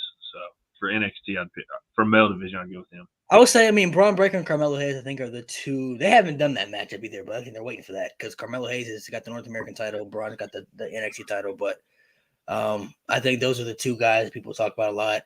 They also got other good guys down there, like Joe Gacy. I like him, man. I like him a lot, actually. Joe Gacy, he's doing good stuff. I like his little character that he has going on. And then you got people like Mandy Rose. Like when she comes back up to the main roster, she's reinvented her career so much. Like she's legit now. Like she's a threat. So, and then you got other good tag teams down there too, like the Creed brothers. They're a really good tag team. I like them a lot. So, and you got Tiffany Stratton, you got Lash Legend, Nikita Lyons. You know what I'm saying? You got Cora Jade. Like there's some people down in that women's division too. Zoe Starks. Some people down in that women's division too that could be credible. I have an honorable mention. I'm sorry, I forgot her, and I shouldn't have. Queen Zelina. God, she ain't been on TV in a minute. She's been on TV. Exactly.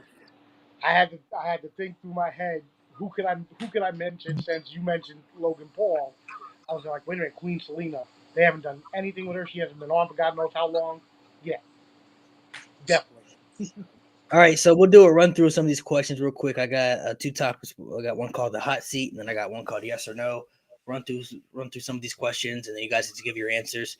If you want to explain your answer, you can. You don't have to explain. You can just give an answer if you want to. So the hot seat will be 5 questions, 5 difficult questions that you got to answer. You can give one answer if you have more than one answer. You can give one answer, but I prefer one answer. So start off with the first one. Who is a wrestler that you never saw the appeal in? Maybe a popular wrestler that a lot of people love that maybe you just weren't a big fan of. Like, just never really was a big fan of that guy. Never saw the appeal in that person. You can give me just one wrestler. It could be male or woman, however you want to do it. What CJ? We'll start with you. It's a hot take. So I don't like Charlotte Flair at all. That one. I can't get behind her at all. What about you, Ford? Don't kill me, Britt Baker, DMD. I never saw the appeal. Tyler, what about you? So I'm gonna stick with AEW on this question. I'm gonna say Warlow. Oh, Whoa! Wardlow! Oh my God, I'm not hating on him. Trust me. But never saw the appeal. Okay. What's this one right here? Most overrated match you think a lot of people like? Give me a match that you think has way too much hype. A very popular match that maybe is a good match, but you think it's a little overhyped for you. Like it's a good match, but it's not what people make it up to be. We'll start with you, Ford. You seem like you already got an answer for yours. So. Oh yeah, I got it. I'm just taking Triple H. Which Matt? Which one? Undertaker, Triple H, the first one, not the end of the era. Oh, I'm about to say. Okay. No, I didn't say first one. You talking about the WrestleMania 17 match? Or the WrestleMania 27 match? I was like, wait a minute, WrestleMania 17, isn't it? Yeah. The first match between them. I never saw it. I mean, that match was good, but at least you didn't say end of an era. End of an era, I was about to be like, No. What about you, Tyler? What was the exact? I thought you was asking for like a certain match, like not an individual. Yeah, a match like that's Undertaker and Triple H. The match they had at the WrestleMania. I thought you meant like match type. No, this a match. It could be. Got you. It could be in the match this night between these two people that you think was just like that match wasn't what people make it out to be. WrestleMania Roman Brock. This year, or the one at WrestleMania 31. This one. I think a lot of people will agree with that. I was there for that one. Well, So. but you was it. Yeah. What about you, CJ?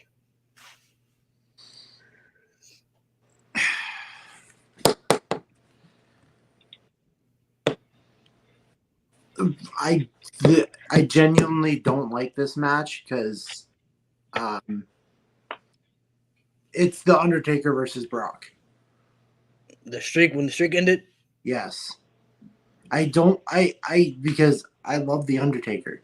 And when I listened to his speech, I could pretty much relate to half of what he was saying. Yeah. And I feel like the streak shouldn't have ended there. Okay, what about this one? Name a theme song a lot of people love that you hate. Could be WWE, AEW, TN, whatever. A theme song that a lot of people love that you just don't like. Could be from anybody. Rio's music. From AEW. AEW? I can't remember her theme on top of my head anyway, so. Some people like it. It's just really annoying to me. What about you, Ford? Orange Cassidy. Wait, his new one or his other one? Both. Oh my gosh, I said both. That hurts. Sorry, but I liked his other one. I'm a fan of all music, but no. What about you, Tyler? Got two, but I'm only gonna say one. Let's get both of them. Throw them both out there. Yeah, throw them both out. I'm gonna keep one. I don't want too much hate. All right. I agree with that comment, the Bella Twins theme, but that's not. I'll give a good popular one. I'm gonna say I never liked Dusty Rhodes' theme song. Never. I don't know what it is, but Dusty Rhodes' theme song and the Great Khali's theme song either. I don't like his theme song either. No. All right. I wasn't a big fan at the time. I wasn't a big fan of the Thugonomics. Oh. Okay. Ooh. At the time. Ooh. I actually think that's one of his better ones, but there's another one. There's another one I didn't like until a little bit recently. It was Roman Reigns' new theme song. I didn't like it until a little bit ago. I started liking it. I like it now, but it grew on me. Thugonomics? Right, that's top 10 for me. That's man, that one hurts. I ain't gonna lie. Well, no, I'm just saying it grew on me now, but Roman Reigns theme song. Roman Reigns theme song is hurt, but I'm stuck on that Thugonomics one. That one hit my soul. I ain't gonna lie. That's painful. Sing a little bit. CJ, you would bug out on how old that song really is. The first part of that song, that's an opera. That goes back almost to the 1900s. That's how old that beginning part is. The twist he puts at the end to make it his own, I get. But everybody give a really. I'm gonna give everybody give a really spicy one. I'm gonna say this one. Never was a fan of it. I don't know why. I just never liked it. I never was a fan of the King of Kings theme song from Triple H. I don't know why. I just never liked that one. Oh. The King of Kings one is never. We don't. You talk about Motorhead? Whoa. We don't. I mean, I like the game. The game theme song, I love Evolution. The game theme song, that's actually my number 2 favorite theme song of all time. Okay, My I'm time, sorry, my but time, my time is cool. Evolution theme song is great. Love that theme song. But the King of Kings one, I don't know. I can't get behind it. I'm sorry, but nothing can be worse than that. Tyler, tell us your 2. What's that? Nothing could be worse than that. Tell us your 2. Because I know My one of 2. them you said is bad. Well, Thugonomics is one of them. He said Thugonomics. Didn't he? Oh, yeah. I What's said, the other one? I don't know, man. I don't want to get too much hate on here, man. Dude, he's Man, already you'll be all right. getting You'll be all right. I just said King of Kings, bro. Let's throw out the King of Kings. Yeah, you did. I was It's all gonna about your say, taste, too. It's all about your let taste. me first start off saying that Triple H's old theme song is better than the game. My Time. That I disagree with. I can't get behind that. I was gonna say Jungle Boys, man. I like the little doing this thing, but I don't really care for the music.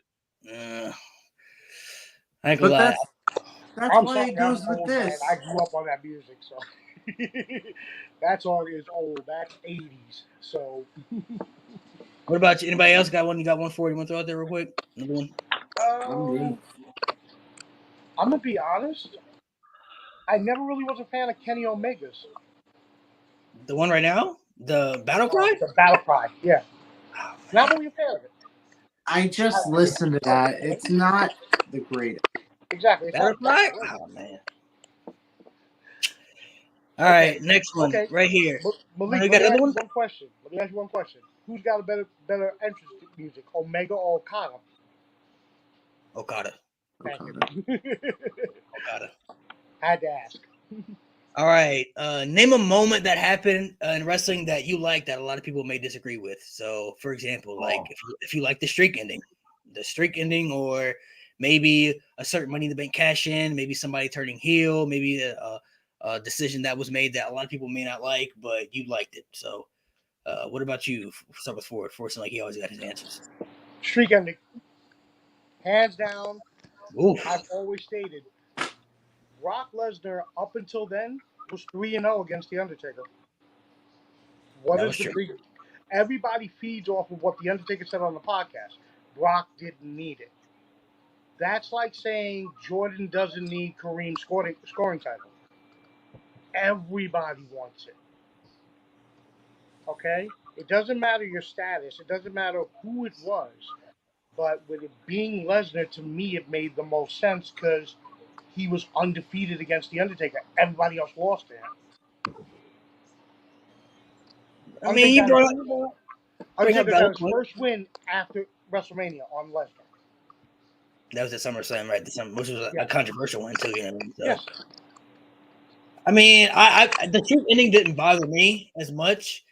I agree with Undertaker. I don't think Brock needed it, but I understood why they did it. I mean, he's probably the most believable guy to do it, so I get it. But I don't know if I would have. I don't know if I would have had Brock do it. I ain't gonna lie. I don't know if I would have. I don't know if I'd have pulled the trigger. Yeah.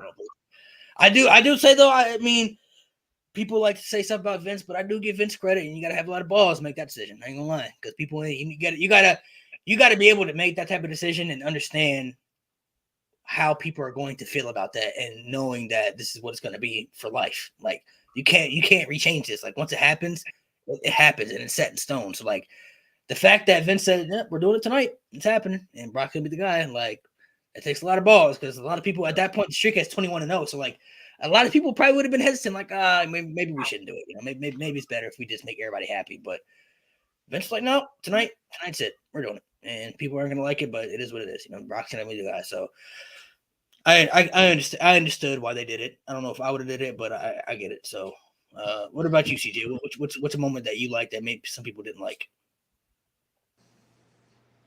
I honestly don't have any for that question. I'm sorry. What about you, Tyler? I like.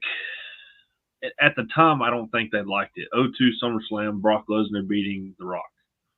And I'll give you another one. WrestleMania 19, The Rock beating Austin in his final match. I'll give one for me. I like some people I know definitely didn't like this, but I was okay with it. I like Jinder Mahal as WWE champion. I liked it a lot, actually.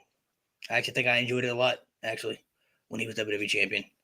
So that one, I'll say that one for me right there. Okay. And then last one for this one. What's a storyline that you think should have happened that never happened? So a storyline that maybe two guys didn't have the opportunity to work together that you think should have that definitely should have happened. There's no way that should have not happened. Maybe it could have been something that could have been in the palm of WWE's hands at one point, and they just never went with it. And also people probably say Undertaker Sting, but Sting wasn't really around much. So I mean you could say that, but he wasn't really around, like much as far as like, him for them to do it, I guess when it was credible enough, like when people thought of like, oh, that would have been an incredible storyline right there. I'm gonna say for me, I'm gonna say Brock Lesnar and Batista. I think they should have made that happen when Batista came back to the WWE in 2014, and instead of having Brock face Taker at that WrestleMania and Batista in the main event, which nobody wanted him in the main event anyway, in that title scene, I would have did Batista versus Brock Lesnar that year. I think that storyline that they thoroughly dropped, that could have been right there in the palm of their hands. Got it. Whoever wants to go next, whoever got their answer. Braun Strowman and Goldberg. They kind of did that one, I guess. But that was kind of like last minute. That was kind of like a filler-in match for WrestleMania. It was kind of like a filler-in type thing. It wasn't nothing special. Yeah, it was. Nobody cared about it, so I think that could have helped one though. Goldberg came back if he'd beat Braun. If he'd Braun Strowman had beat Goldberg, that would have been nice. I'm gonna say Brothers of Destruction versus DX. In the prime. No, Crown Jewel. So I'm talking about a story that you think that should have happened, not one that did happen. Oh, okay. I'm sorry. Sorry, I didn't hear the question all that much. No, I mean that one definitely should have happened. So maybe that could have happened in the prime. That would have been better in the prime. But maybe what's the storyline that you feel like WWE had in the palm of their hands they could have done, but they never did? Is it for me or for? You can go, Tyler. Go ahead, Tyler. This was, yeah. So this is, I'm going back old school with this. They were a tag team, but they never won the tag team titles, the Rockers.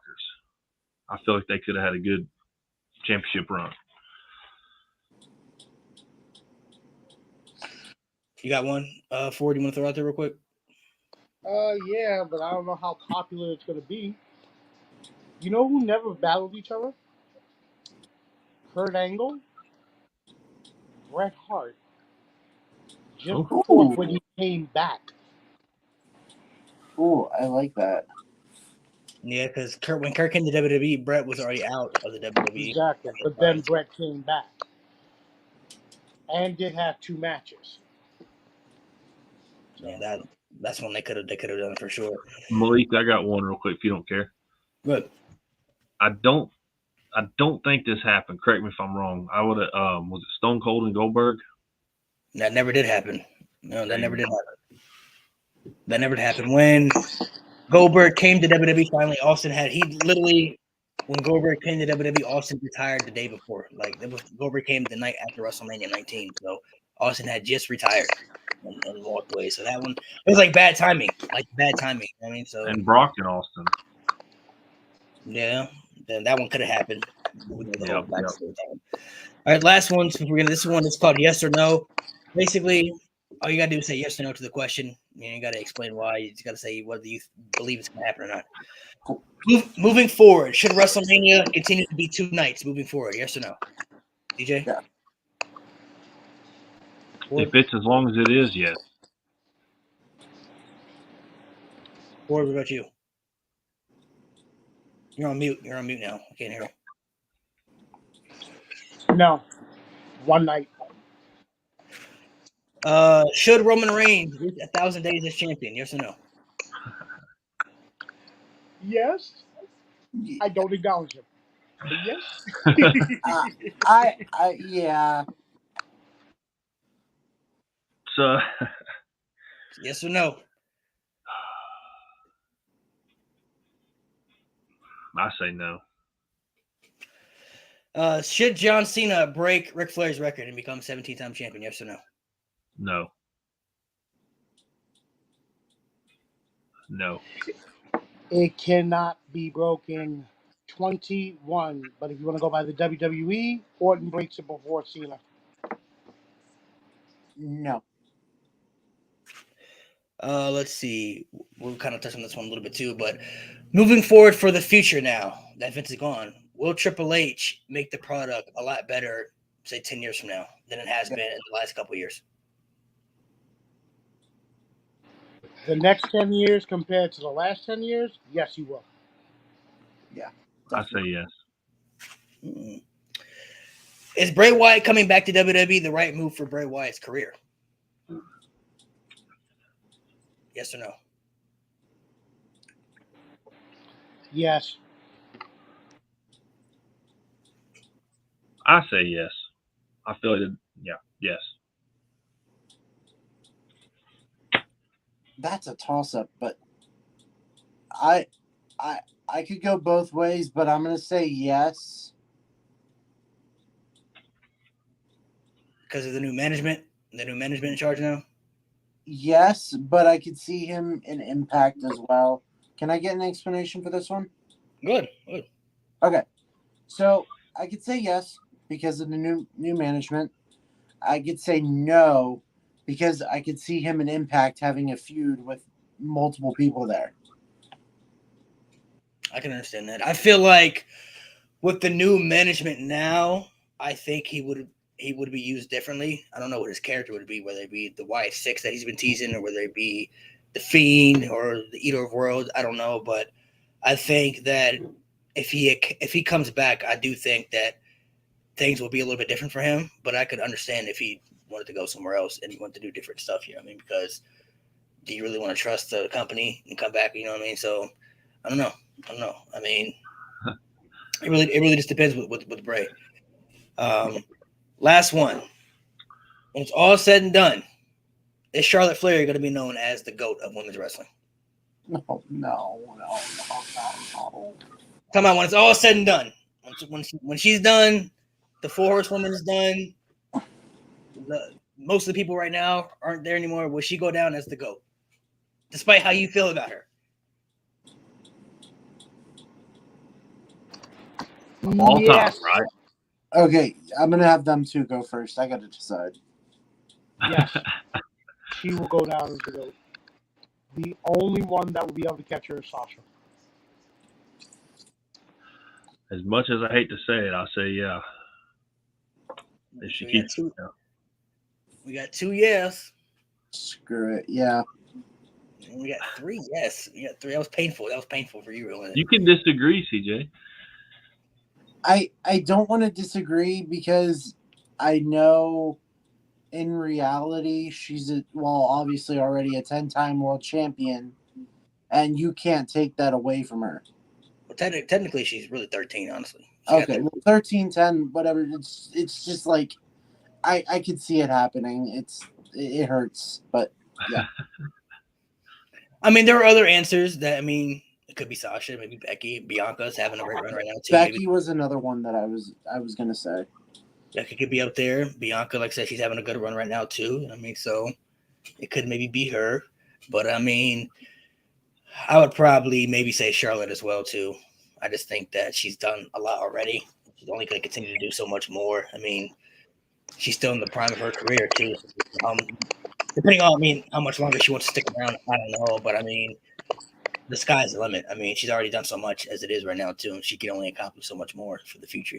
So I don't know. Only the sky's the limit. Last question before we go. Everybody get off here. Give me your Mount Rushmore of pro wrestling. Your 4 Mount Rushmore. We'll stick with to make it easier.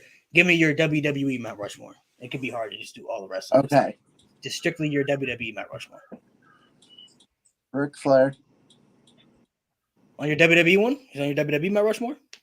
Dude, 16-time world champion. But it was never in WWE though. Okay, well he won some of his championships somewhere else. But He was definitely a main factor in WWE when he was around. Okay.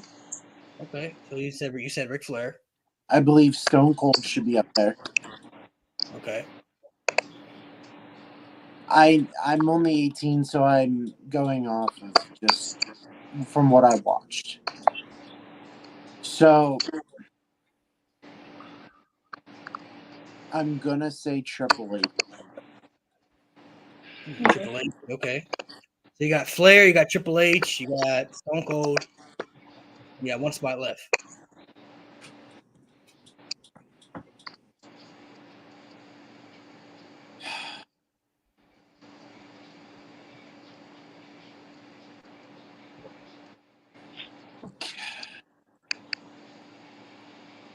It's that one spot. It's always the toughest. It's that one spot.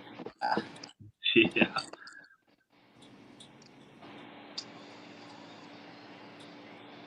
I'm gonna say screw it and put Taker.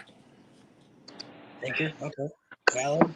I know there's a lot of names I'm missing, but it just that's my personal.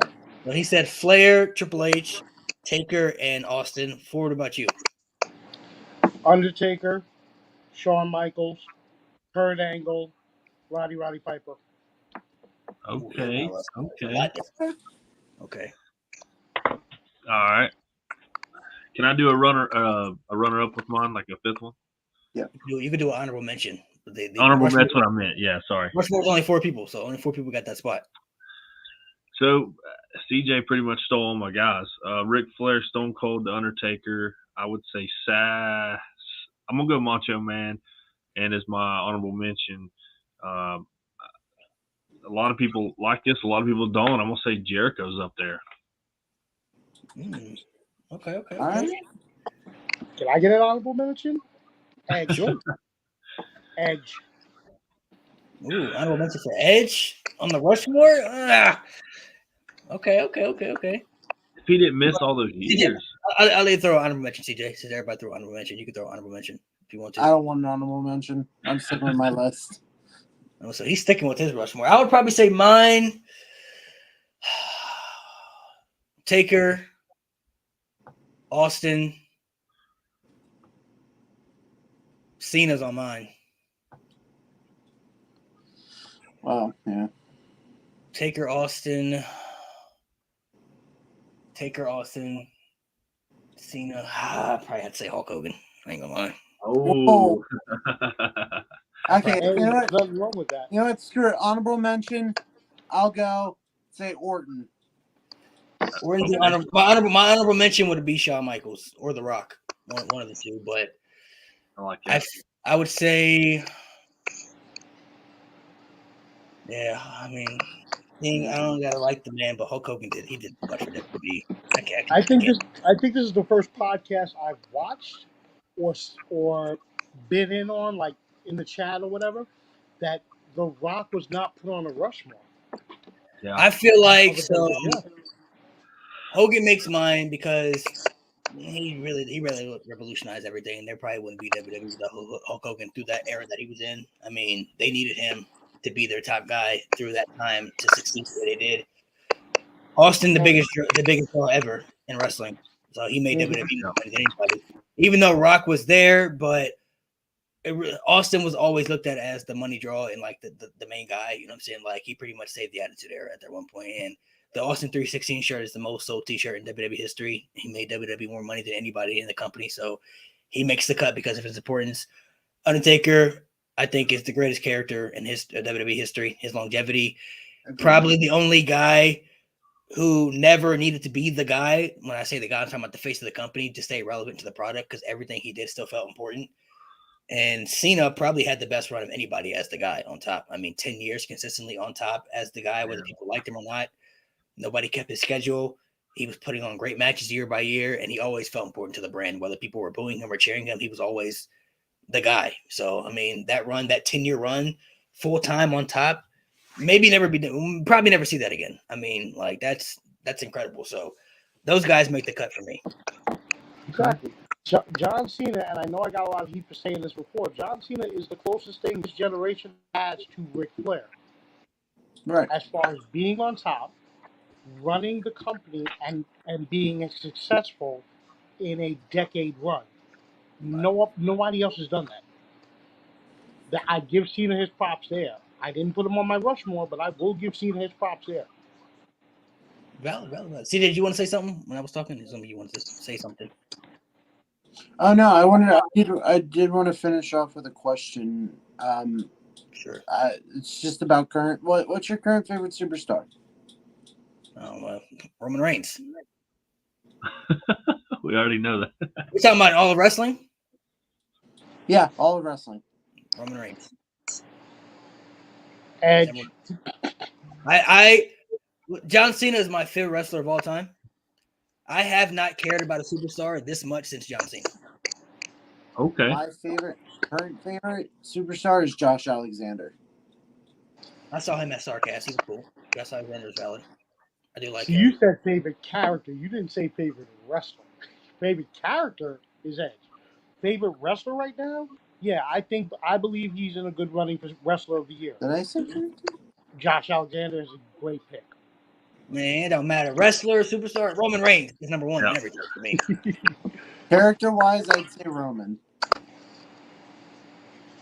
I'm putting it all together for me. Roman Reigns is everything. He's number one for me. He's number one. I like Finn and Seth. Finn and Seth, cool. Finn and Seth. I would say as far as women, so I'll throw honorable mentions out there. Roman is my number one for the men. For the women, it's a toss up between Bayley and Sasha Banks. They like neck and neck for me, man. I love them both so much. I'm gonna say Bayley right now, only because I know she's in WWE. Sasha's not there as of right now. If she comes back, it'll probably be Sasha Banks. Okay. Woman of the year, a lot of people are not giving this woman her praise. Mandy Rose. She's your favorite? I'm talking about just your favorite. Not Oh no, I thought we were talking about the year. My favorite, Charlotte. Charlotte. Oh, Hey, at least he kept it on it, Charlotte. Nice. What about you, Tyler? it's a toss up between Becky and Rhea, but I'd end up picking Becky over her. Okay, what about the men? The men, Who's your favorite male wrestler? It could be any kind of AEW, WWE. Finn Balor. Finn Balor. I will say, when it comes to AEW, and I'm saying it now before he starts to succeed, because he needs to be separated and needs a singles push. Luchasaurus is my guy. He's my number one in AEW. Take him away from Jungle Boy. Push him. Just give him the singles push, please. That's all I'm asking AEW. Just make him a guy. Make him the top. Luchasaurus versus Wardlow. Come on, that's in the palm of your hands right there. I love Wardlow. That could be great. But Luchasaurus is he's my guy. I'm saying this now in case he becomes the world champion. I'm saying it right here, right now. Luchasaurus is my guy. And he's not even he's not even a main eventer yet. He's a mid card guy in the tag team with Jungle Boy. But Luchasaurus is my guy. He's my number one. For the women though, Jade Cargill, she's to her and Chris Statlander are my 1 and 2. But I do think Jade Cargill, if she were to go to somewhere like WWE, like she could, the matchup she could have over there, her and Bianca, her and Rhea, her and Ronda, man, even like her and Ronda, I think could be like, that would be, man, there's a really good matchup she could have over there. I have 3 and 2 honorable mentions. My favorite currently is Becky. The honorable mentions are Deonna Purrazzo. Deonna Purrazzo. Yep. And I really like Jordynne Grace. Despite the personal things that she said, I like her as a wrestler. That's valid. I mean, valid answers. Everybody got their own preferences and opinions, you know what I'm saying? Valid answers. So, all right. Anybody got any more questions you want to throw out there? Any other question? One, if you don't care, real quick. Sure. WWE question. Do you think, and I've talked about this on my lives a few times, do you think that Triple H is going to get rid of 24/7 title? Because we haven't seen it. Why not? Hopefully bring back the hardcore. I know it's a long shot. Oh, no, that I probably don't see happening. But, I mean, maybe if they get rid of the 24/7 title, I mean, sure, nobody cares about it that much anyway, so why not? Gotcha. I don't like that I title. got a question. If you guys could pick one wrestler to bring to the main roster right now, who would be your main roster call up right now? Carmelo Hayes. Braun Breaker. Tom Breaker. Tyler? Or Braun Breaker or Toxic Attraction. I think they're both ready. Either one. Okay. You could use Toxic It Attraction. could be from any organization, it could be independent. Like he brought up Deanna and Jordan Grace. Oh, so we talking anywhere. We talking anywhere. Yeah. Oh. I'm 100% bringing back Karrion Kross to WWE. There's no. If I'm Triple H, I'm on the phone with him daily. Like talking to him on the daily. Come back, please. Karrion Kross. He was money. I think. He's money. CJ. Tyler. I know this gets said a lot, but I'd like to see how MJF gets in the waters of WWE.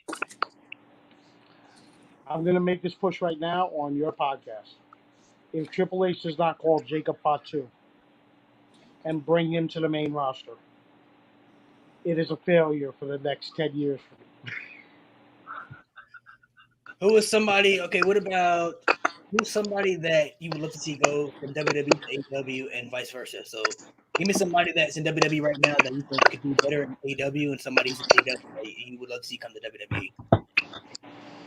Man, women, anybody. I got it. Good. WWE to AEW, AJ Styles. Ooh. AEW to WWE, bring back Keith Lee. Keith Lee, they did it. I'm gonna say from AEW to WWE, it's Kenny Omega for me. Hey, that's the guy they need for sure. Like they get their hands on him, and that's really the only place that he has to go left to succeed. He's done New Japan, he's been Impact champion, AEW champion. Like WWE is the last place the last major company he would need to go to check off to succeed. And I think with Triple H being in charge, man, he get his hands on Kenny Omega. That's a major dub for WWE. From WWE to AEW, I'm gonna say Charlotte. I would love to see Charlotte go to AEW. They could use her in that division a lot. You know what I'm saying?